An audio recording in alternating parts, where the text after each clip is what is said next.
అనే కదా అంటే ఆయన స్వరూపంలో కౌరవులు పాండవులు సూర్యుడు చంద్రుడు నక్షత్రాలు గ్రహాలు ఇవన్నీ ఎలాగెలా ఉన్నాయో ఇవన్నీ కూడా ఒక్కొక్కటి మనం చెప్పుకుంటూ వచ్చి 15వ శ్లోకం దాకా కథస్య విస్మయ విష్ణు కృష్ణ రోమా ధనంజయ. అంటే చాలా ఆశ్చర్యకరంగా ప్రపంచం అంతా ఎందులో ఉంది? పరమాత్మలో ఉంది. ప్రపంచ వస్తువులు ఏదో చిన్నదాన్నే చూస్తున్నాం కానీ ఆ లోపల ఉన్నటువంటి చైతన్యాన్ని, ఆ చైతన్యంలో ఉన్నటువంటి జగత్తుని కూడా ఇక్కడ చెప్పడం జరిగింది. ప్రణమ్య శిరసా దేవం కృతాంజలి వాసన. ఈ రకంగా అర్జునుడికి చాలా ఆత్మీయత వచ్చింది, నమస్కారం పెట్టాడు. అప్పుడు అర్జునుడు అంటున్నాడు అనమాట, అర్జున ఉపాస 15వ శ్లోకం. పశ్యామి దేవాన్ తవ దేవదేహే సర్వాం తదా భూత విశేష సంగాం బ్రాహ్మణమేషం కమలాసనస్థం ముష్వించ సర్వాన్ మృగాంచ దివ్యాం. అంటే ఆయన స్వరూపంలో ఏమేమి ఉన్నాయో ఇక్కడ అర్జునుడు ఏమేమి చూశాడో చెప్తున్నాడు. స్పర్శాన్ అంటే చూడడం, దేవాన్ స్తవ దేవ దేహే. ఆయన స్వరూపంలో ఎవరెవరు ఉన్నారంటే దేవా నీ యొక్క దేహం సర్వాన సమస్తమైన దేవతలను లేదా అట్లే భూత విశేష సంఘాన్ని భూత సంఘం అంతా కూడా విక్కుడుగా ప్రాణకుడు సమూహం ఈశం ప్రేరకుడైనటువంటి కమలాసనం. ఈ దృశ్య సముదాయాన్ని అంతటిని కల్పన చేసేటువంటి వాడు కమలాసనుడు అంటే బ్రహ్మదేవుడు.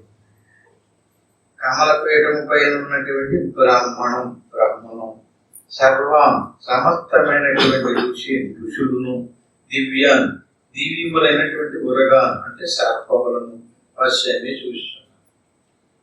ఉరగం అంటే కుండలిసి అంటే పాములు అన్నమాట.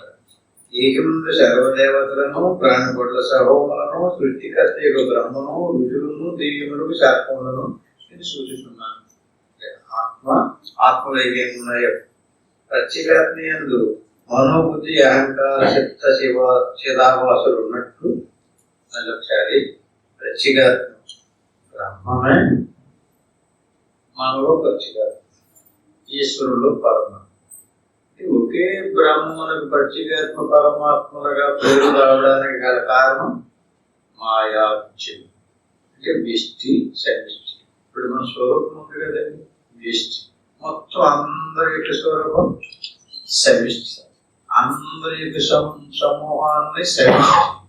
కేవలం మనం వ్యష్టి అంటే వ్యష్టి స్వరూపమునకు ఆధారంగా అధిష్టానమైనటువంటి బ్రహ్మ చైతన్యానికి ప్రత్యేగాత్మ. అలాగే సమిష్టి సముదాయానికి అంతరికి ఆధారంగా ఉన్నటువంటి అధిష్టాన చైతన్యానికి పరమాత్మ అంటే. ఇది మనం గుర్తు పెట్టుకోవాలి శాస్త్రాలు చదివేటప్పుడు. ఇప్పుడు ప్రత్యేక అంటే బ్రహ్మమైనటువంటి ప్రత్యేగాత్మ ఏమేమి ఉన్నాయి?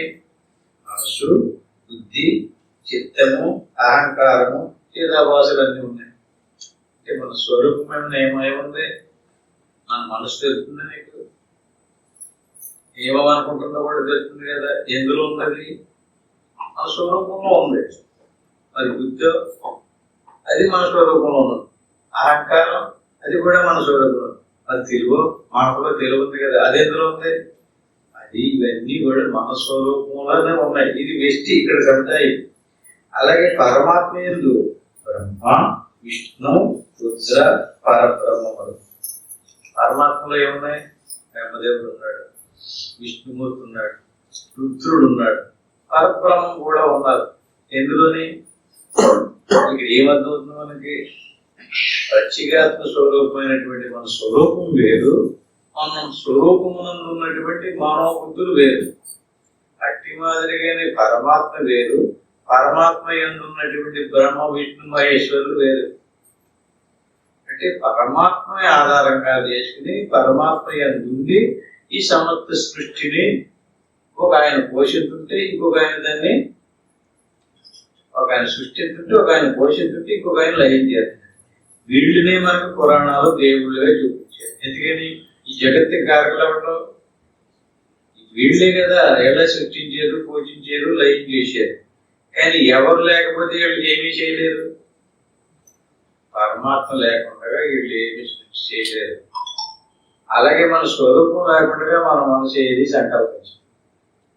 విష్టి సముదాయానికి ప్రత్యేకాత్మ ఆధారం, సమిష్టి సముదాయానికి పరమాత్మ ఆధారం. అలాగే బ్రహ్మమును కూడా అహంకార తత్వ, మహత్తత్వ, అవ్యక్తత్వ, శబల బ్రహ్మలు ఉన్నాయి. అంటే 3 వ్యవస్థలు అన్నమాట. జీవుడు, ఈశ్వరుడు, బ్రహ్మం. బ్రహ్మములో కూడా మనలో ఎలాగైతే మనోబుద్ధులు ఉన్నాయో బ్రహ్మములో కూడా అలాగే ఉన్నాయి. బ్రహ్మములో ఉన్నటువంటి వాటికి ఏం పేరు అంటే అహంకార తత్వం, మహత్తత్వం, అవ్యక్తత్వం. ఎలా చెప్పాలి? అహంకార తత్వం ఈశ్వరుడిలో, బ్రహ్మ మనలో మనసు. అలాగే మహత్తత్వం ఈశ్వరుడిలో విష్ణువు అంటే పరమాత్మ, మనలో బుద్ధి. అలాగే శబల బ్రహ్మం, బ్రహ్మములో శబల బ్రహ్మం, ఈశ్వరులో పరబ్రహ్మం, మనలో తెలివి. ఈ కేళ మనం ఒకసారి బాగా దేంట్లోనూ రాసుకుని గుర్తుపెట్టుకోవాలి. 3 వ్యవస్థలు: బ్రహ్మము, ఈశ్వరుడు, జీవుడు. జీవుడు స్వరూపం ఆత్మ. జీవుడులో జగత్తు ఉంది, మనోబుద్ధులు కల్పన చేసి చూపెడుతున్నాయి. ఆ జగత్తు ప్రాతిపాదిక జగత్తు అని పేరు. ఈశ్వరులో ఉన్నటువంటి బ్రహ్మ, విష్ణు, మహేశ్వరుడు కూడా కల్పన చేస్తున్నారు. ఆ సృష్టికి వ్యవహారిక జగత్తు అని పేరు. ఈ వ్యవహారిక ప్రాతిపాదిక జగత్తులకు ఆధారమైనటువంటి ప్రత్యేకాత్మ పరమాత్మ యొక్క ఏకత్వం బ్రహ్మమే. అంచేత విశ్వరూపుడు మిగిలింది దేవతలను, బ్రహ్మయును, ఋషులు, దివ్యములైనటువంటి సర్పములు ఉన్నారు. వరుస గచ్చతి విరగ కెమలగత వరుస వరస్సు చేత అంటే రుమ్ము చేత గచ్చతి పోదు. ఇప్పుడు కొన్ని మనుషులు ఉన్నారు, పశువులు ఉన్నాయి, కాళ్ళు తోటి నడుస్తాయి. ఈ తేళ్లు, పాము మొదలైనటువంటి కాళ్ళు ఉంటాయి, పాములు ఉండవు. అంటే పాము కేవలం కాళ్ళు లేకుండా రొమ్ము చేత సాగింది. ఇది ఉరగం. అంటే ఉరగం అంటే కొండలని శక్తి. కొండలని శక్తులే సర్పములు. జ్ఞానపు ఆరమణ పొందిన వృత్తులే ఋషులు. అంటే ఋషులు ఎవరు? ఈ రకమైనటువంటి జ్ఞానం తెలుసుకుని ఇతరులకు బోధించే వాళ్ళు ఋషులు. అంటే ఋషులు, దేవుళ్ళు, దేవతలు, మనుషులు, పాములు ఇవన్నీ కూడా ఎందులో ఉన్నాయి? పరమాత్మలో ఉన్నాయి. అంటే పరమాత్మ ఆధారం, పరమాత్మ చైతన్యం. ఆ చైతన్యం అన్నటువంటి వ్యవహారిక జగత్తంతా సృష్టి, కల్పన, కల్పించబడినటువంటి వస్తువు. ఇది కల్పించబడింది కదా, ఈ కల్పించబడినటువంటిది శాశ్వతంగా ఉండదు. అలాగని లేదనడం వదలదు, తిరుగుతూ వస్తూ పోతూ ఉండదు. అలాగ అందులో ప్రవేశించినటువంటి ఆ పరమాత్మలో మనకు స్వరూపం వచ్చింది, శరీరం. దాన్ని మనం ఆ శరీరంతో మనలో కూడా తెలివి ఉంది కదా, మనసు ఉంది, బుద్ధి ఉంది, అహంకారం ఉంది కదా. వాటితోటి శరీరాన్ని మనం ఏం చేస్తున్నాం? శాశ్వతంగా ఉండడానికి ప్రయత్నం చేస్తున్నాం, చనిపోకుండా ఉండడానికి. అలాగే శరీరంతో సుఖాలు అనిపించడానికి వివిధ రకాల కర్మలు చేస్తాం. దేన్ని తెలుసుకోవటం లేదు? మన స్వరూపాన్ని తెలుసుకోవటం లేదు, పరమాత్మను తెలుసుకోవటం లేదు, బ్రహ్మను తెలుసుకోవటం లేదు. అలా తెలుసుకున్నటువంటి వాళ్ళను ఋషులు అంటారు. మనం అలా తెలుసుకోకుండా కేవలం దేన్ని తెలుసుకుంటున్నాం? మనకే తెలివి ఉంది, మనోబుద్ధులు ఉన్నాయి, కానీ దేన్ని తెలుసుకుంటున్నాం అంటే ఈశ్వర నిర్మితమైనటువంటి జగత్తులోని వస్తువులనే తెలుసుకుంటున్నాం. అందులో వచ్చినటువంటి మన శరీరాన్ని కాపాడుకునే ప్రయత్నంలోనే ఉంటున్నాం, కానీ దీనికి ఆధారంగా ఉన్నటువంటి వస్తువులను మనం తెలుసుకోవట్లేదు. అలా తెలుసుకున్నటువంటి వాడు ఋషులు, వాళ్ళు కర్మట్టుకోరు. అదే ఆ జ్ఞానం తెలిసినటువంటి వాడికి కర్మని జ్ఞానాగ్ని దగ్ధ కర్మణం అన్నారు ఈ చోట్లో. ఆ జ్ఞానం మనకి జ్ఞానం ఉంది, ఈ జ్ఞానానికి కర్మట్టుకోరు. ఈ జ్ఞానం ఎన్ని రకాలైంది?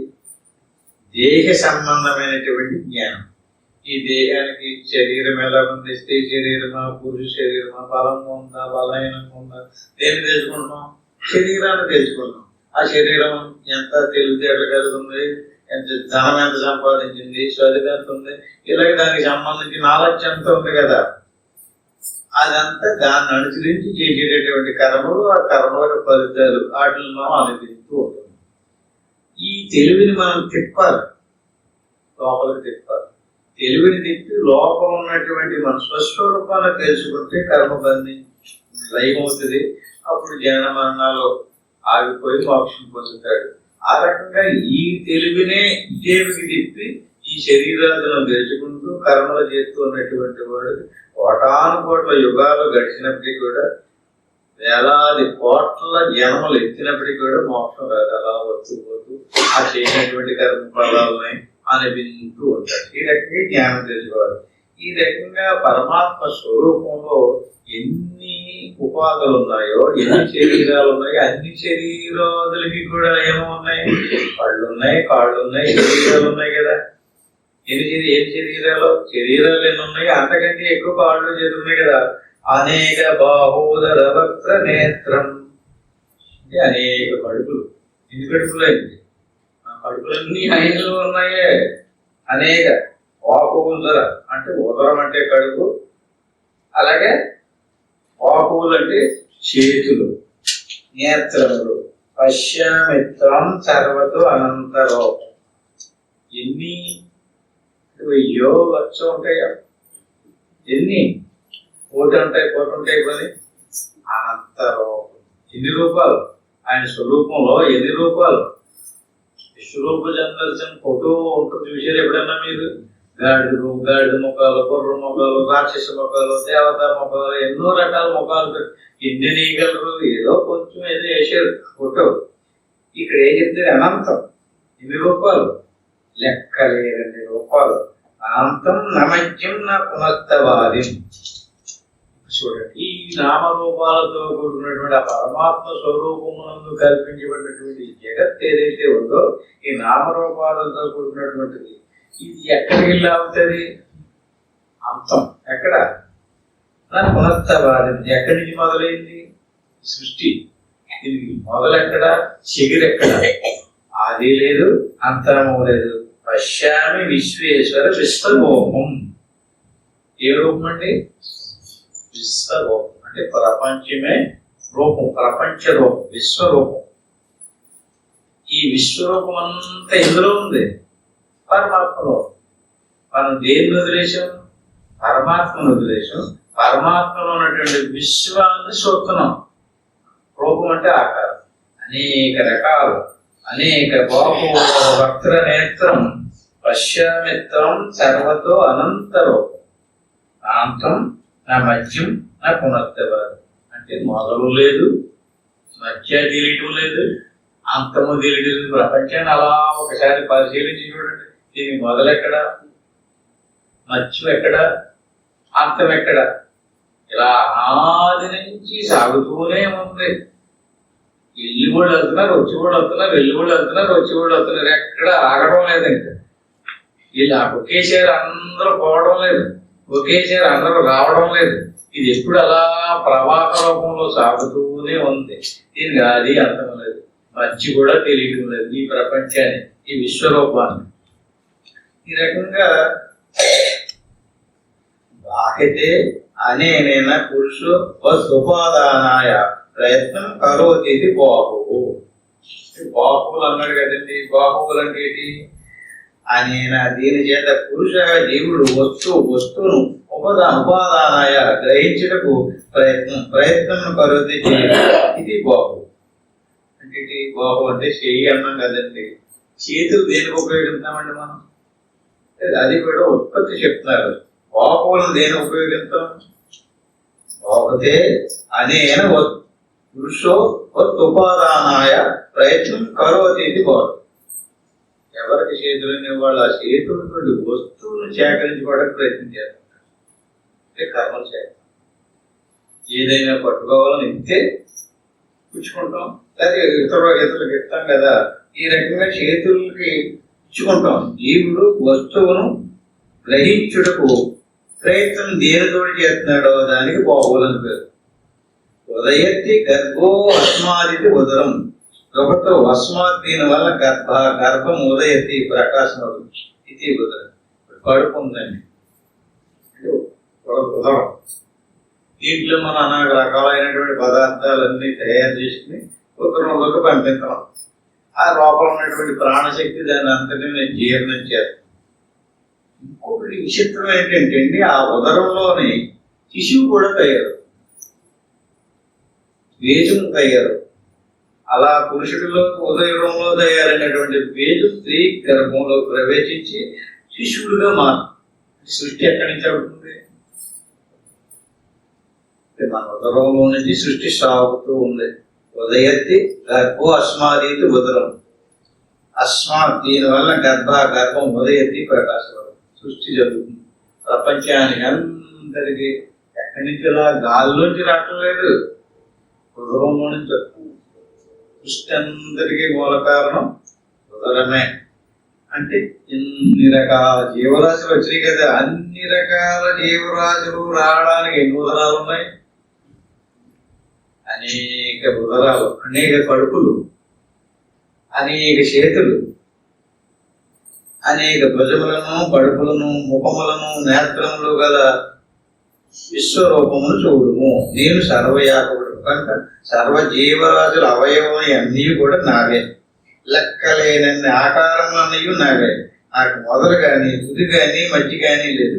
సర్వదేశకాల సర్వ సమస్త వస్తువులందు ఉన్నాను. విశ్వేశ్వరుడును విశ్వరూపుడు. ఏది విశ్వరూపం అంటే ఏంటో తెలిసింది కదండి, ప్రపంచమే విశ్వరూపం. ఈ విశ్వరూపం ఎక్కడెక్కడ దాకా ఉందో ఆ విశ్వరూపానికి అందరికీ ఏముండాలి ఆధారం? చైతన్యం అంటే పరమాత్మ. ఎక్కడ పరమాత్మ లేడో అక్కడ విశ్వం ఉండదు. పరమాత్మ యందు విశ్వం సృష్టించబడి వస్తూ పోతూ ఈ సాగుతూ ఉంది. కిరీటనం అలా వచ్చినటువంటి వ్యక్తులు ఒక్కొక్కరు ఒక్కొక్క ఆకారాలతో కిరీటనం గదినం చక్రిణంచ తేజో రాశిం సర్వతో దీప్తిమంతం పశ్యామిత్వాం నిరీక్షం సమంత దీప్తానలాకద్యుతిమప్రమేయం. అందులో కొంతమంది కిరీటాలు, కొంతమంది చొక్కాలు, కొంతమంది చీరలు, ఇలా రకరకాల ఆకారాలు. కిరీటనం గదినం చెక్కినం. చేతుల గద, ఒక చేతుల కిరీటం.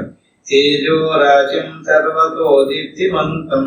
ఒకడు మంచి ప్రకాశవంతమైన అంటం, ఒకడు ఒక్కో రకం, ఒక్కొక్కడు ఒక్కో రకం. తేజో రాజ్యం సర్వతో దీప్తిమంతం పశ్యామితాం నిరీక్షం సమంత దీప్తానాత్మదినప్రమేయం. చక్ర గదా కిరీటములు ధరించినటువంటి వారు సర్వతా ప్రకాశించువానిగను తేజోనిధిగను సూర్యుడు వ్యక్తిము కాని వానిగను ప్రకాశించున్నటువంటి అగ్ని సూర్యుల వంటి కాంతి గలవానిగను ఊహింప సాధ్యము కాని స్వరూపునిగను ఆ స్వరూపంలో ఆ విశ్వరూపంలో చూడటం జరుగుతుంది. కీర్యతే లలాటో పరిక్షిప్యత ఇది కిరీటం. కిరీటం పెట్టుకున్నారు అంటారు కదండి. అంటే మనం కిరీటం అనగానే బాహ్యంగా రాజులు పెట్టుకుంటారు కదా, ఆ కిరీటం అనుకుంటాం. కిరీటం అంటే ఏంటో చెప్తున్నాను. కీర్యతే లలాటో పరిక్షిప్యత ఇది కిరీటం. రూ విక్షేపే లలాట ఉపరి అంటే ఉపరంటే మీద, ఉపరి వసటి మీద కిరీటే కిప్యతే పెట్టబడినది కిరీటం. అంటే మన అంతరంగ వృత్తిలో ఉపరి అంటే మీద ఎక్కడ దృష్టి పెట్టేమో దాని కిరీటం అంటారు.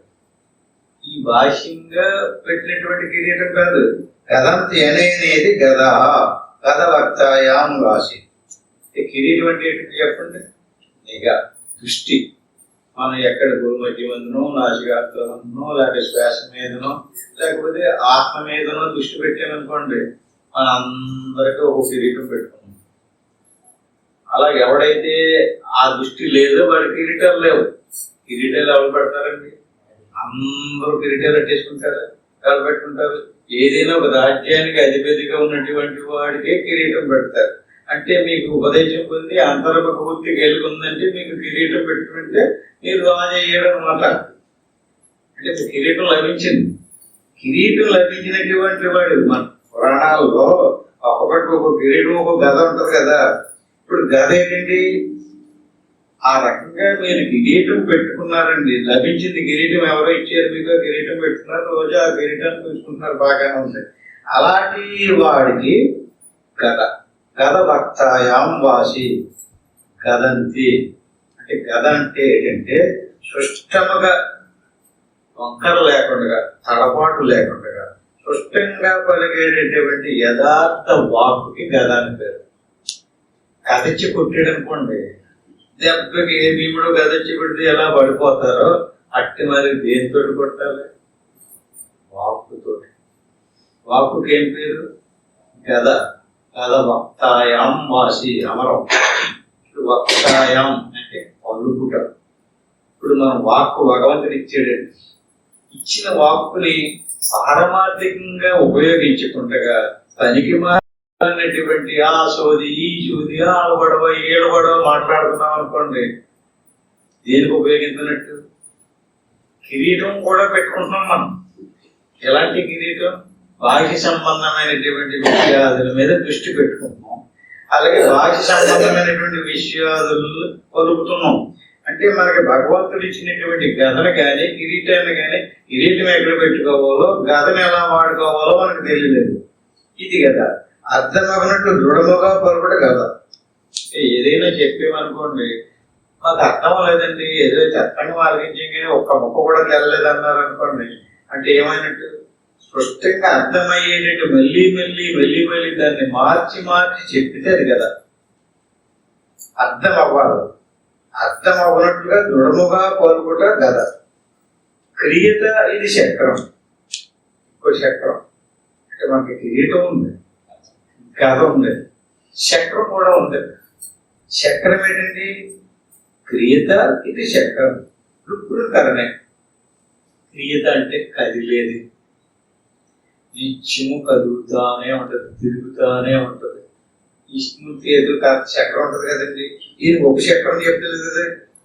ఎన్ని గదలో, ఎన్ని కిరీటాలో, ఎన్ని చక్రాలు అంటున్నాడండి. విష్ణుమూర్తి దగ్గర ఒక చక్రమే కదా చూసి మనం, ఆయన పక్కన గద ఉంటది, ఒక చక్రం ఉంటది, ఒక కిరీటం కూడా ఉంటుంది.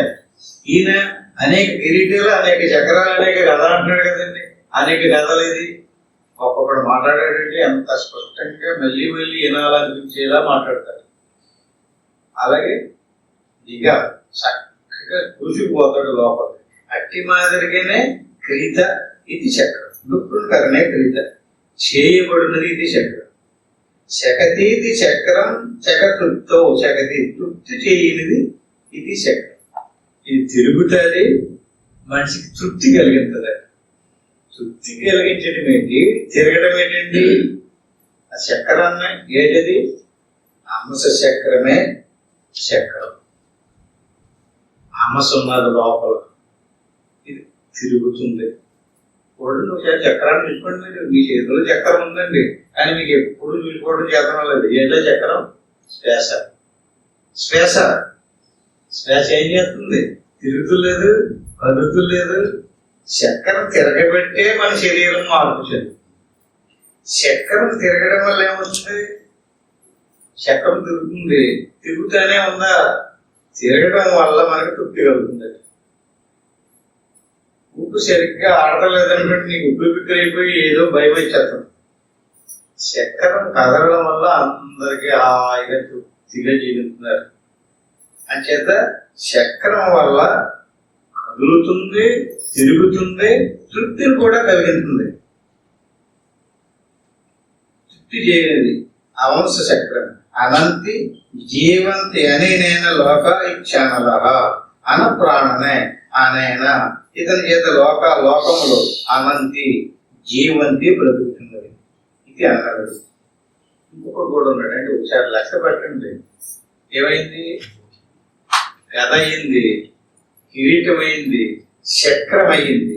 ఇప్పుడు ఇంకొకడు ఉన్నాడట ఇందులో, అమలుడు. అమలుడు అంటే జఠరాగ్ని.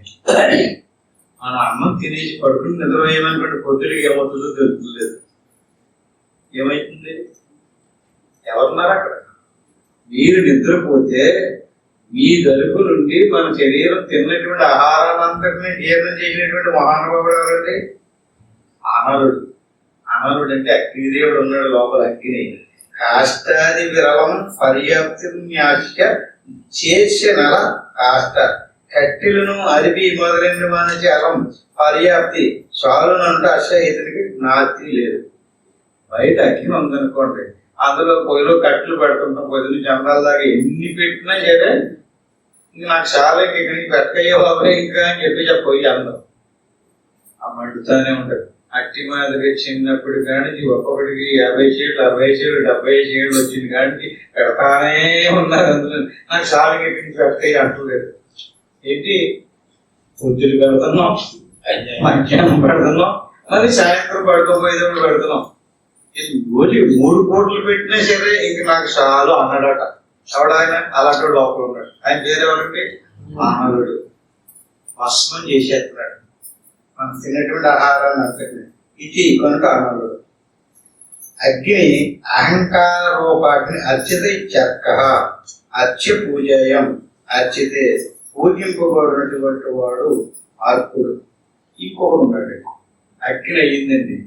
అర్కుడు అంటే ఆ సంస్కృత పదం సూర్యుడు. సూర్యుడు ఉన్నాడు అటువంటి లోపల. సూర్యుడు ఏం చేసి ప్రకాశాన్ని ఇస్తున్నాడు. సూర్యుడు ఎవడు? అర్చిత చక్క అర్చ్య పూజాయం అర్చితే పూజింపబడును. ఇది అర్కుడు. పూజించేటటువంటి వాడు ఒకడు ఉన్నాడు అటండి మనలో. మన నిత్యం పూజిస్తున్నాం అహంకారం. ఎవరండి? ఎక్కువ మాట్లాడండి అన్నాడు అనుకోండి, ఎవడ వేసాడు? అహంకారుడే సూర్యుడు. అహంకారుడు లేచినప్పుడు సూర్యుడి నుంచి ఏమవుతుంది? ప్రకాశం. అహంకారం నుంచి ఏమవుతుంది? గట్టిగా చెప్తుంటాడే, కళ్ళు ఎరగేస్తాడు, కళ్ళు ఎంత కాంతివంతం అయిపోతాయి, నోరు గట్టిగా గట్టిగా కేకలేస్తాడు. అంటే ఎవరిపైకి ఎంత ప్రకాశం ఉందో చూడండి ఆయనకి. ఎవరికి కాంతి ప్రకాశం. అతన్ని మనం నిత్యము ఆరాధిస్తున్నాం. ఎవరిని? మనలో ఉన్నటువంటి అహంకారాన్ని నిత్యము పూజించుకున్నాం. అర్చతి చర్చ అర్చ పూజయం పూజింపబడడానికి సూర్యుడు. బుద్ధి రూప సూర్యుడు కైవల్య రూప భూమధ్యస్థిత మనస్కులను మహారహస్యాంశమును సైతం వెల్లడించి నిపుణులను కార్యమును చేయించు అమస చక్రమును బ్రహ్మానంద పార్వతులను చేయి సోహం చక్రమును ప్రకాశించుకున్న చైతన్య రాశిను చూడచక్యం కాని చిత్ప్రకాశమైన అహంకార బుద్ధులను అగ్ని సూర్యులను ప్రమలకాంతిని తనమును వ్యాపకత్వమును గల విశ్వరూపుడు నేను అంతగా సూచిస్తున్నాను. అంటే మనలో ఏమేమున్నాయి? ఇన్ని రకాలైనటువంటి అహంకారం ఉంది, బుద్ధి ఉంది, మనసు ఉంది. ఇవన్నీ ఎందులో ఉన్నాయి? మన స్వరూపంలో అహంకారం ఎందులో ఉంది అంటే మనం మన స్వరూపాన్ని చూడకుండా బయటకు వచ్చేసి బాహ్య సంబంధమైనటువంటి జగత్తునే చూస్తున్నాం.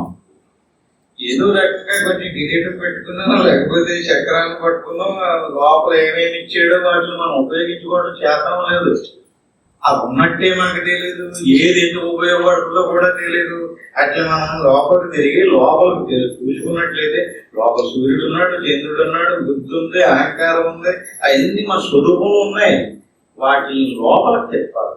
లోపలికి తిప్పితేనేమో ఆత్మస్వరూపం తెలుస్తుంది, బయటికి తిప్పితే ప్రపంచం తెలుస్తుంది. ఈ ప్రపంచం ఎందులో ఉంది? దేవుడిలోనే ఉంది. ప్రపంచం చూస్తూ ఉండడం ఒక లెక్క, ఈ ప్రపంచం ఎందులో ఉందో ఆయన చూడడం ఇంకొకటి. ఆయన శుద్ధి ఏమవుతుంది? చైతన్య స్వరూపుడే. చైతన్య స్వరూపుడైనటువంటి ఆ చైతన్యంలోనే విశ్వం అంతా ఉంది కనుక విశ్వరూపుడు, విశ్వేశ్వరుడు. త్వమక్షరం పరం వేదితవ్యం త్వమస్య విశ్వస్య పరం నిదానం తమవ్యయశాశ్వత ధర్మ గోప్త సనాతనత్వం పురుషో మతో మే. త్వం నీవ అక్షరం నాశన రహితుడు. అక్షరం అంటే ఏంటండి? ఆయనకి సావలేదు. నీకుందా? ఏముంది? ఆత్మస్వరూపాన్ని సావలేదు. త్వమక్షరం నాశరహితుడిని వేదితవ్యం. అసలు తెలుసుకోవాల్సింది ఎవరిని? దాన్ని తెలుసుకోవటం మానేసి మనం దేన్ని తెలుసుకుంటున్నాం? వస్తూ పోతూ ఉండేదాన్ని తెలుసుకుంటున్నాం. అదే తెలియదగినది. మనిషిగా వచ్చినటువంటి వాడు తెలుసుకోవలసినటువంటిది దేగాదులను కాదు. అలాగే దేగాదులను కూడా తెలుసుకోండి, దాన్ని బాగా పోషించుకోండి, దాన్ని బాగానే చూసుకోండి. బాగా చూసుకుంటే ఆ లోపల ఉన్నటువంటి తెలుసుకోవడానికి కూడా సహకరించదు. దీన్ని నిర్లక్ష్యం చేస్తే మళ్ళీ లోపల ఉన్నటువంటి స్వరూపాన్ని తెలుసుకోవడానికి సహకరించదు. అలాగే పరమం మోక్ష స్వరూపం. మోక్షం అంటే ఏంటండి? సావు పుట్టుకలైనటువంటి పరిణామం చెందినటువంటి నిత్య సత్యమైనటువంటి స్వరూపం పరమం. త్వం నీవు అస్య ఈ విశ్వస్య ప్రపంచమునకు మా పరం శ్రేష్టమైనటువంటి నిదానం నిక్షేపమైనటువంటి వాడు. త్వం నీవు శాశ్వత ధర్మగోప్త. ఇదే ధర్మం. పరమాత్మను తెలుసుకోవడమే ధర్మం. భాష్యంగా మన శరీరాదులకు సంబంధించినటువంటి అనేక ధర్మాలను మనం తయారు చేసుకున్నాం. అవన్నీ కూడా భౌతిక ధర్మాలు. నిజమైనటువంటి ధర్మం ఏంటి? శాశ్వతమైనటువంటి నీ స్వరూపాన్ని తెలుసుకోవడమే ధర్మం. శాశ్వత ధర్మ గోప్త. అది గుప్తమైనటువంటిది. మన స్వరూపం గుప్తంగా ఉంది. మన స్వరూపం ఓపెన్ అవుతుంది. అలాగే శాశ్వతమైన ధర్మం రక్షించేవాడు ఎవరు? ఆత్మస్వరూపం. శాశ్వతుడును త్వం నీవు సనాతనుడునైన పురుషుడు అని నా యొక్క మతం. అంటే సనాతనమైనటువంటి శాశ్వతమైనటువంటి నిత్య సత్యమైనటువంటి ఎప్పుడు ఉండేటటువంటి ఏ పరిణామం చెందినటువంటి వాడు పరమాత్మ అని తెలుసుకున్నాడట. ఈ రకంగా నచ్చరది అక్షరం క్షర సంరక్షణే. నచ్చరది చెడనది ఇది అక్షరం. అంటే మోక్షము అంటే బ్రహ్మము పరమము ఉత్కృష్టము. మోక్షం చెడదు. ఒక్కసారి మనం మోక్షం పొందామంటే ఇంక మళ్ళీ జన్మకరావు. నిత్య సత్యమైనటువంటి ఉత్కృష్టం పరమము ఉత్కృష్టం. విశతి సర్వత్ర విశ్వం విష ప్రవేశనే. సర్వత్ర అంతటా విశతి ప్రవేశించినది విశ్వము నేను. నాశరహితుడును వికారాబాధ్య వస్తువును అంతర్ముఖ బుద్ధితో మాత్రమే జ్ఞేయము చేసుకున్నచో తెలియదు. బహిర్ముఖ బుద్ధితో పరమాత్మ తేడా. ఎలాంటి వారైనా సరే ఎటువంటి వారైతే భౌతికంగా కూడా పూజించవచ్చు. ఎలాగా? పరమాత్మ చేత సృష్టించబడినటువంటి నామరూపాలు అవి సత్యం కాదు, మారిపోతూ ఉంటాయి, వస్తువు పోతూ ఉంటాయి. అంచేత త్రికాలాబాధ్య వస్తువు. త్రికాలాబాధ్యం అంటే ఏంటంటే 3 కాలాలు: భూతకాలము, భవిష్యత్ కాలము, వర్తమాన కాలం. భూతకాలంలో ఉంటాడు, భవిష్యత్తు కాలంలో ఉంటాడు, వర్తమాన కాలంలో కూడా ఉంటాడు. మన శరీరము చిన్నప్పుడు ఒకలాగా ఉంది, ఇప్పుడు ఒకలాగా. యవనంలో ఒకలాగా ఉంటుంది, బాల్యంలో ఒకలాగా ఉంటుంది, కౌమారంలో మారిపోతుంది. మన స్వరూపము త్రికాలాబాధ్యం. 3 కాలాదులందును కూడా మార్పు చెందకుండా ఒకేలాగా ఉంటుంది. నిత్య సత్యమైనటువంటి అంటే అంతర్ముఖతో ఏమి చేసుకున్నచో పరమాత్మ తెలియదు. అప్పటి బ్రహ్మానందానుభవం కొరకే భగవంతుని తెలుసుకోవాలి. అంటే మన శరీర ప్రాణ మహాజాతులను దాటి శ్వాస మనసు కుండలిని అన్ని లయమైనటువంటి నిశ్చలమైనటువంటి స్థితి ఎవడైతే పొందాడో అటువంటి స్థితిలో ఉన్నటువంటి బ్రహ్మానందమే పరమాత్మ. మళ్ళీ పరమాత్మ అంటే ఏంటి, ఎలా ఉంటుంది అని చూసామనుకోండి, బ్రహ్మానందమే పరమాత్మ స్వరూపం. ఆ అనుభవం పక్వమైన జీవితమే బ్రహ్మానందమై మొదలు. అంటే ఒకసారి మళ్ళీ తెలిసినటువంటి విషయాన్ని వదిలిపెట్టుకుంటూ అభ్యాసం చేస్తూ ఉన్నాం అనుకోండి, చేయగా ఏమవుతుంది? పక్వం అంటే అన్నం ఉడికినట్లుగా అనుభవం మనకి స్పష్టంగా తెలుసు. దాన్ని ఆ బ్రహ్మానందానుభవం పక్వమైందనమాట. అలాంటి పక్వమైనటువంటి వాడికి భాష్యంలో వచ్చినవి కూడా అది వదిలిపెడతాడు. బహిర్ముఖం అయినప్పటికీ కూడా ఆ అస్మృతి పోదు, ఆ జ్ఞానం పోదు. ఆ జ్ఞానం ఎవరికైతే పోలేదో వాడికి కారణం అస్మృతి ఉండిపోవాలి. మనకి ఏ స్మృతిలో ఉన్నాం? శరీరం యొక్క స్మృతిలో ఉన్నాం, ఆత్మస్మృతిలో లేము. వింటున్నాము, అలాగే సాధన కూడా చేస్తున్నాం. కానీ ఆ స్మృతి ఇప్పుడు ఇన్నంచేపు ఎలా ఉంటుందంటే ఇంకా మనకి ఏదో తెలిసిపోయినట్టుగా ఇంక ఇదే సత్యం అన్నట్టుగా ఇంక దీన్ని మనం వదలకూడదు. ఇంటికి వెళ్ళిన తర్వాత అనిపిస్తుంది కదా, ఇంటికి వెళ్ళాక చూడండి ఇంటికి వెళ్ళిన తర్వాత వదిలేస్తుంది. ఎందుకు వదిలేస్తుంది? బాహ్యంలో మనకు బంధించింది, అది కర్మ. ఆ కర్మ ఫలాన్ని అనుభవించడానికి ప్రారంభ రూపంలో మన చేత అనుభవింపజేస్తుంది. అందుకని మరుగుపడిపోతుంది. ఏది మరుగుపడుతుంది? మనం అనిపించినటువంటి బ్రహ్మానందం మరుగుపడుతుంది. మరుగుపడిపోతే వ్యవహారంలో వచ్చేసేది. ఆ స్మృతి పోకూడదు. ఆ స్మృతిలో మన వ్యవహారికాన్ని సరిపెట్టుకోవాలి. ఆ స్మృతిని వదిలిపెట్టకుండా చేసుకోవాలి. ప్రపంచంలోని లాభములన్నిటికంటే బ్రహ్మానంద ప్రాప్తి గొప్ప లాభం. మీకు ఒక ₹1 లాంటి తగిలిసినా 100 కోట్లు వచ్చినా అది లాభం కాదండి. ఎందుకంటే డబ్బు భయం. దొంగల చేత, గవర్నమెంట్ చేత, అందరి చేత భయమే. అలాగే లేకపోయినా భయమే. ఎవడ జరిగి గుర్తించాడు. మరి ఏ అవసరానికి వచ్చినా ఏ లేదు మళ్ళీ దరదలు ఆడుతారు. కానీ లాభం ఏంటి? ఈ స్వరూపం మీకు తెలిపితే ఇదే నేను ఇది వచ్చిపోయేదని నేను పట్టుకుని ఎడుతున్నాను ఎంతవరకు అన్నటువంటి జ్ఞానం మనకి కలిగింది అనుకోండి, ఇది ఎంత ఆనందం. చేత ఆత్మజ్ఞానం లేక బ్రహ్మానంద ప్రాప్తి గొప్ప లాభం. కనుక దేవుడు దొరికినచో నాకు నిక్షేపం దొరికినట్లే. పరమాత్మ ఎందు లీనమైనప్పుడు బ్రహ్మానందానుభవ బలమును సద్గుణములు తమంతకు తామే లభించును.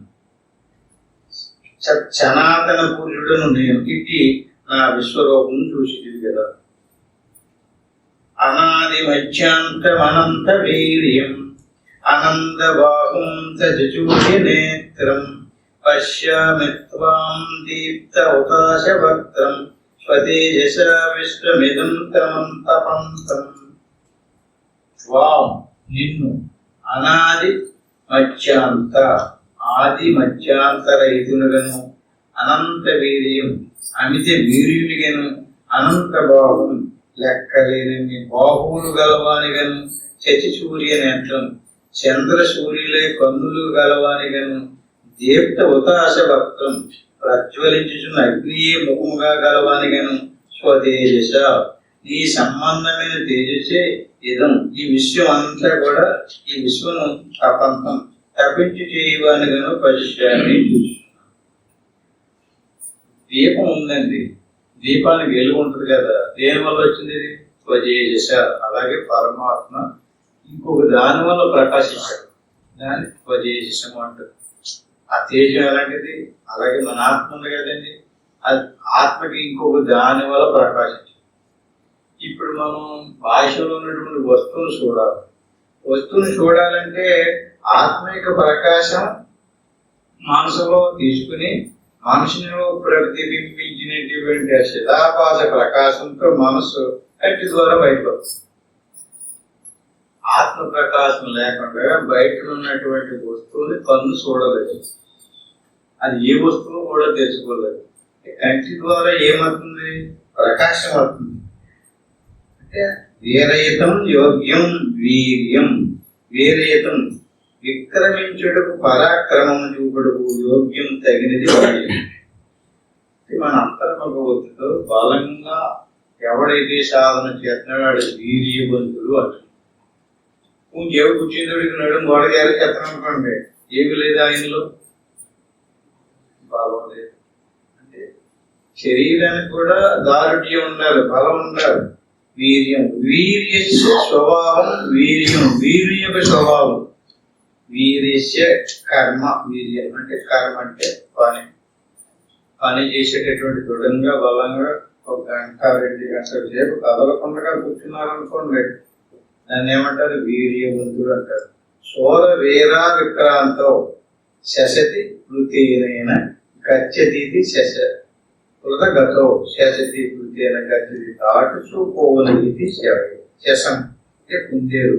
ఇటు కుందేరును ధరించేవాడు చంద్రుడు, ప్రేరేపించేవాడు సూర్యుడు. చంద్ర సూర్యులు అనబడి మనోనేత్రములే కలవాడు ప్రకాశించున్న. అంటే మనకి మనసు ఉంది, బుద్ధి ఉంది. మనసును చంద్రుడు అన్నారు, బుద్ధిని సూర్యుడు అన్నారు. సూర్యుడు ప్రకాశాన్ని ఎత్తున్నాడు, చంద్రుడు కూడా ప్రకాశాన్ని ఎత్తున్నాడు. ఈ సూర్యచంద్రుల యొక్క ప్రకాశంతో ఇంకొకటి కూడా ఉన్నాడు, అగ్ని. అంటే అహంకారం. మనస్సు, బుద్ధి, అహంకారం. మన ఆత్మస్వరూపంలో మనో బుద్ధి అహంకారులే చంద్రుడు, ముగ్గురు అగ్ని. వీళ్ళ ముగ్గురు వల్ల మనం ప్రపంచాన్ని తెలుసుకుంటున్నాం, కర్మలు చేస్తున్నాం. వీళ్ళు ఇద్దరు ముగ్గురు ఎవరు లేకపోయినా మనం మొదలు కూర్చోవచ్చు. మనసు లేకపోతేనా సంకల్పం లేదు, బుద్ధి లేకపోతే నిశ్చయం లేదు, అహంకారం లేకపోతేనా. మనలో కూడా అహంకారం ఉండాలి. అహంకారం లేకపోతే పట్టుదల రాదు. అంటే బంధించబడేటట్టుగా ఉండకూడదు. పరమాత్మను తెలుసుకోవడానికి పట్టుదలను చూపడానికి ఉపయోగించుకోవాలి.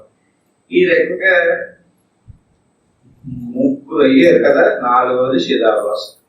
చిదాభాస అంటే తెలివి, అంటే మనసు, బుద్ధి, అహంకారము, చిదాభాస.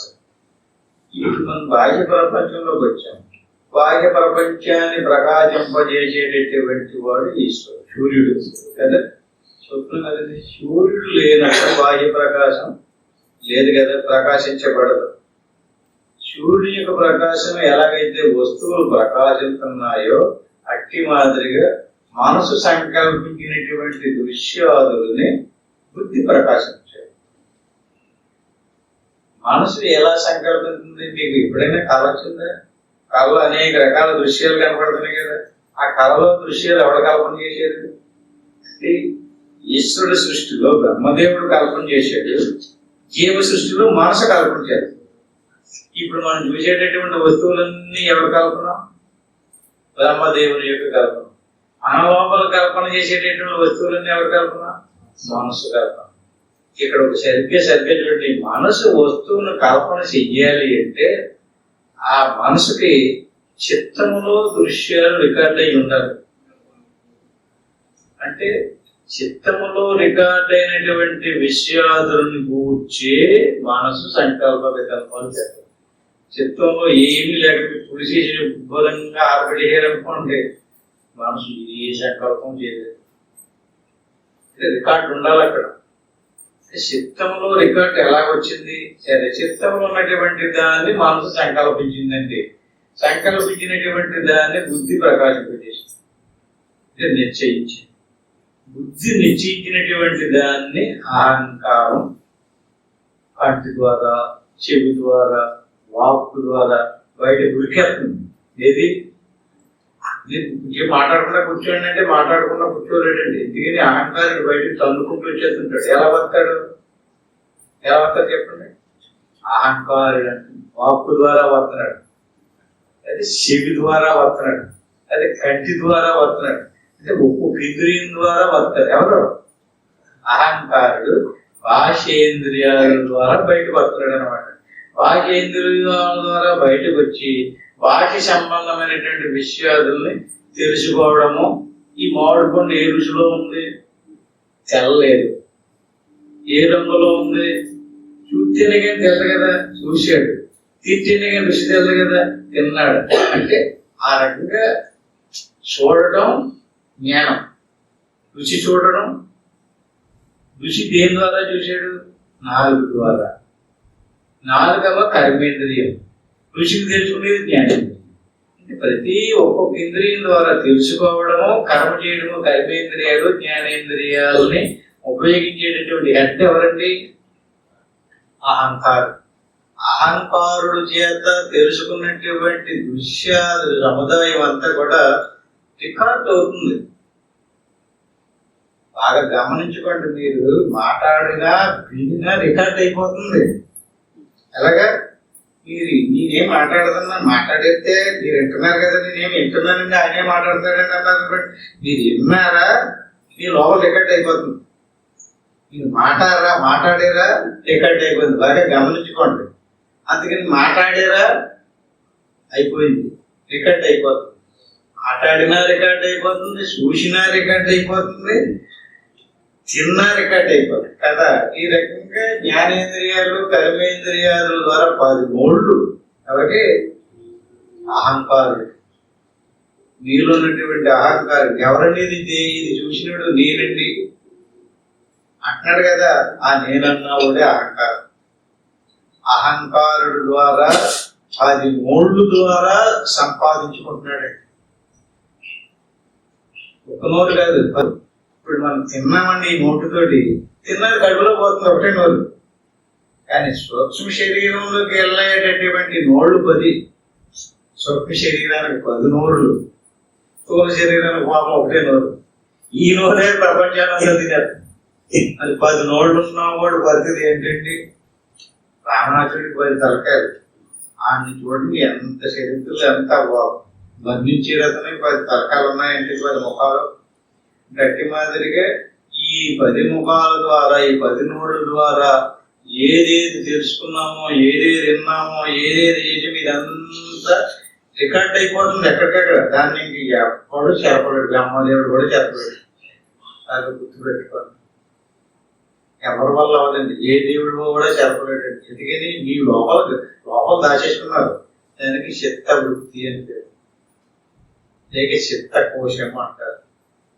చిత్ర గుప్తుడు అని పేరున్నారు ఎప్పుడన్నా. గుప్తం అంటే ఏంటండి? సీక్రెట్, రహస్యం. మీరు ఏది విన్నారో, ఏది మాట్లాడారో, ఏది చేసారో, ఏది తిన్నారో ఇదంతా లోపల గుప్తంగా రికార్డ్ అయిపోయింది. ఆ రికార్డ్ యమధర్మరాజు దగ్గరికి వెళ్ళిపోతుంది. దాన్ని మీరు తీసేద్దారంటే మీ వల్ల మీరు తీయలేదు. అందుకే మనం నిద్రపోయినప్పుడు మనకు పనికిరానటువంటి వికారం కలిగించేటటువంటి విషయాలు కూడా వస్తుంటాయి. నీకు ఇష్టం లేదు అయినా సరే అవి మారం. ఎందుకని ఇప్పుడు రికార్డు చేసేవో చిన్నప్పటి కాడి నుంచి ఏయో రికార్డు చేసి పెట్టేసుకున్నటువంటి ఆ దృశ్యాన్ని తగలపెట్టడం ఎవరి వల్ల వస్తుంటారు. అందుకే యోగ చిత్తవృత్తి నిరోధ అన్నారు. యోగ మార్గం ద్వారా ఈ చిత్తంలో ఉన్నటువంటి వృత్తుల్ని దగ్ధం చేసుకోమంటారు. దగ్ధం కావాలంటే జ్ఞానంలోకి వెళ్ళిపోవాలి. అలా చిత్తంలో ఉన్నటువంటి దృశ్యాదులనే మనసు సంకల్పించదు. మనసు సంకల్పించిన దాన్నే బుద్ధి నిశ్చయించదు. బుద్ధి నిశ్చయించిన దాన్నే మళ్ళీ అహంకారం ఇంద్రియాలు వచ్చి రిపీట్ అవుతుంది, తిరుగుతూ ఉంటుంది. ఇప్పుడు మనకి బాగా అవగాహన చేసుకుంటే ఈ రకంగా ఏటి లేపాలి. ఈ అన్నింటికి ఆధారం చిదాభాసం. ఇది ఒక సెక్షన్. మనసు, బుద్ధి, చిత్తు, అహంకారం, తెలివి. వీటికి ఆధారం ప్రత్యేకత. ఈ ప్రత్యేకాత్మ స్వరూపమే అధిష్టాన స్వరూపం. అటువంటి అధిష్టాన స్వరూపమైనటువంటి ప్రత్యేకాత్మని ఎవడైతే తెలుసుకుంటాడో అటువంటి వాడి కర్మ నశించుతుంది. ప్రత్యేకాత్మను వదిలి వాకి సంబంధమైనటువంటి గొగురుపాటు కలిగిస్తుంటది, భయం కలిగిస్తుంటది, వినోదం కలిగిస్తుంటది, ఆశ్చర్యాన్ని కూడా కలిగిస్తుంటది. ఇక్కడ ఇంత అనేక ప్రపంచం యావా పృథివ్యోరిత మంతరంకి వ్యాప్తం తైకేన దిశస్య సర్వాః దృష్ట్వాద్భుతం రూపమిదం తవగ్రం లోకత్రయం ప్రవేదితం మహాత్మా ద్యావా పృథివ్యోః భూమ్యాకాశముల యొక్క యతం ఈ అంతరం మధ్యప్రదేశమునందలి సర్వః సమస్తమైనటువంటి దిశ దిక్కులను ఏకేన ఒక్కటమైన స్వయం నీ చేత వ్యాపించబడి ఉండేది. అంటే పరమాత్మ యందు ఒక్కటే. ఈ లోపల ప్రత్యేగాత్మ కూడా ఒకటే. ఈ ప్రత్యేగాత్మ పరమాత్మల యందే ఈ విశ్వం ప్రాతిపాదిక జగత్తు, వ్యవహారిక జగత్తు వ్యాపించి ఉన్నాయి. తవ నీ యొక్క అద్భుతం, ఆశ్చర్యకరమైనటువంటి ఉగ్రం, భయంకరమైనటువంటి ఈ రూపమును దృష్టిగా చూసి లోకత్రయం ప్రవేదితం భయపడింది. లోకత్రయం 3: స్థూల శరీరం ఒక లోకం, సూక్ష్మ శరీరం ఇంకొక లోకం, కారణ శరీరం ఇంకొక లోకం. స్థూల శరీరానికి అవస్థ జాగ్రత్త, సూక్ష్మ శరీరానికి అవస్థ స్వప్నావస్థ, కారణ శరీరానికి అవస్థ సుషుప్తావస్థ. 3 లోకాలు. 3 లోకాలు కూడా దేనికి చూస్తాయి? దీన్ని ఆధారం చేసుకుని ఉన్నాయి. పరమాత్మను తెలుసుకుంటే 3 లోకాలకి ఉనికి కోల్పోతాడు. పరమాత్మను తెలుసుకోలేనంతకాలం ఇవి పరమాత్మనే ఆశ్రయించుకుని పరమాత్మనే మరుగుపరిచి తిరుగుతూ వస్తూ పోతూ ఉన్నాయి. ఇవి మనం స్వర్గ నరకాలు అంటే 3 లోకాలు: స్వర్గలోకం, పాతాళలోకం, భూలోకం. భూలోకం స్థూల శరీరం, స్వర్గలోకం సూక్ష్మ శరీరం, పాతాళలోకం కారణ శరీరం. 3 లోకాలు, 3 శరీరాలు. ఈ 3 శరీరాల్లో కూడా పరమాత్మను తెలుసుకున్నప్పుడు బయట కలుగుతుంది. పరమాత్మను తెలుసుకోవాలి. చోటు సాధన చేసినప్పుడు యాక్టివ్లో శ్వాస సన్నగిల్లి కొంచెం మనసు శ్వాస ఆపుతున్నట్టు అనిపించినప్పుడు వెంటనే చచ్చిపోతుందనేమో, ఏదో జరిగిపోతుందని చెప్పి భయపడతారు. అలా భయపడి సాధన మానేసినట్టు కూడా చాలా మంది ఉన్నారు. ఎందుకని ఆ స్థితిని కలపకు తెచ్చుకుంటేనే గుండు దడదడ కొట్టుకుంటారు. ఆ సాధనలోకి వెళ్ళినప్పుడు శ్వాస సన్నగిల్లి గుండు కొట్టుకుంటారు, శ్వాస సన్నగిలుతుంది, మనసు ఆగుతుంది. కానీ ధైర్యం వహించాలి, వదిలిపెట్టేయకూడదు. అది ఆగిపోయేదాకా వెళ్ళాలి. ఒక్కసారి ఆ సంధి దాటేసామనుకోండి ఇంక బయలుదేరి అది మన స్వరూపం. ఆ సంధి దాటకుండా ఉన్నంత చేసి ఈ స్వరూపం మన స్వరూపం కాదు. అంచేత భూమ్యాకాశముల మధ్య ఉన్నటువంటి దిక్కులన్నీను కూడా ఒక్కడమైన నీ చేతనే వ్యాపించబడి ఉన్నది. అంటే పరమాత్మ ఒక్కడే. అద్భుతమైనటియు భయంకరమైనటియు నీ రూపమును చూసి మూడు లోకములను కూడా భయపడుతున్నది. పరమాత్మ సత్యం. దివి క్రీడాలో దివ్యతి ప్రకాశించినది దేవుడు. ప్రదతే పృథివీ ప్రద ప్రఖ్యానే ప్రదతే ప్రసిద్ధ మగునది పృథివీ. భూమి రుజుత్వాత్ని పృథివీ రుజుత్వాత్ విశాలమైనది వలన పృథివీ. పృథివీ ఆకాశమానవుడు తోల కైవల్య మధ్యమునందు విక్రము ప్రాక్ ప్రథమ అంత్యక్షాం దివిరిషి ప్రాశి ప్రాక్ ప్రథమ మొదట అశ్యం దినేదు అంచెసి వడము రవి. అంటే సూర్యుడు ఇది ప్రాశి తూర్పు ఎనుడు సూర్యుడు ఆపోతానమును జాగ్రత్త అవస్థ ఎందుకు కూడా మొదట బోధించును కనుక ఆపోతానం గురు. ఇందులో చాలా ముఖ్యమైనటువంటి విషయాలు ఉన్నాయి. తూర్పు అంటే ఏటో, పడమర అంటే ఏటో, ఉత్తరం అంటే ఏటో, దక్షిణం అంటే ఏటో. తూర్పు దిక్కుని సూర్యుడికి వెళ్తే ఎలా ఉంటది, పడమర దిక్కులోకి వెళ్తే ఎలా ఉంటది, ఉత్తర దిక్కులోకి వెళ్తే ఉంటుంది, దక్షిణ దిక్కులో. సూర్యుడు అంటే బుద్ధి అని చెప్తున్నాం కదా. దిక్కులు అంటే ఏంటో చూద్దాం వచ్చే వారం. ఈ శ్లోకాన్ని